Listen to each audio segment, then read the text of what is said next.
kumukamira amata aracyari muto nago yanywa amata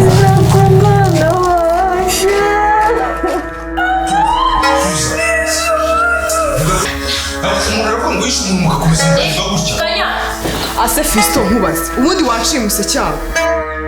ko icyo waje muri uru rugo kandi ubizi neza ko urwaye waje hano gukora iki wanyemereye nkabikosora dore noneho n'amafaranga wenda naranayabonye warwavumba we ari njye nawe ndi wateye inda umukobwa kabyara umwana upfuye abyara umwana upfuye abikibazo muri uru rugo umwana wundi ariko yaje kuba umwana wawe umva mutware mwiza wenda kwinginze kuri iyi nshuro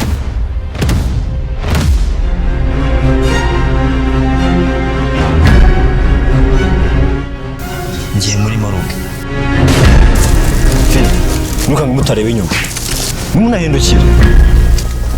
hanyuma yiyumva nk'umugabo muri izi mbwa indase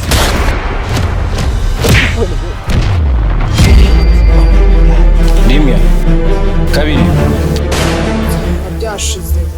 sinakubwiye ko ari yinduri ariko menya mabuje shonje wa umuryango ntago ari ingenzi gusa ahubwo umuryango ni buri kimwe cyose gishoboka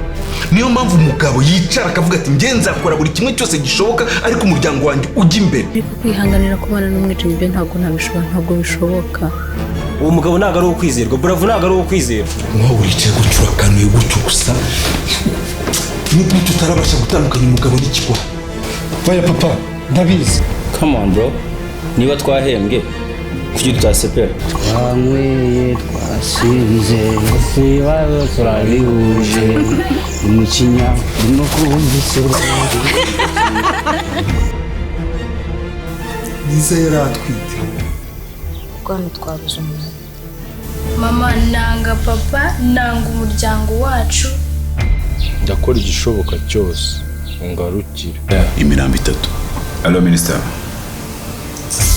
ngudu mukije uturutse hese abana nka bariya bakakureba mu bwonko bakakuzanira flash y'amafilime gusa ufite gukomera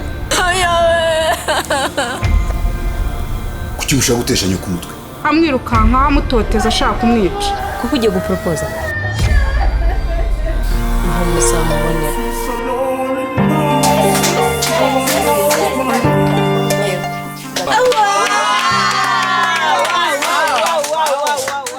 kandi mu byo tuzatwara harimo n'ubuzima bwawe nyine n'imbwawe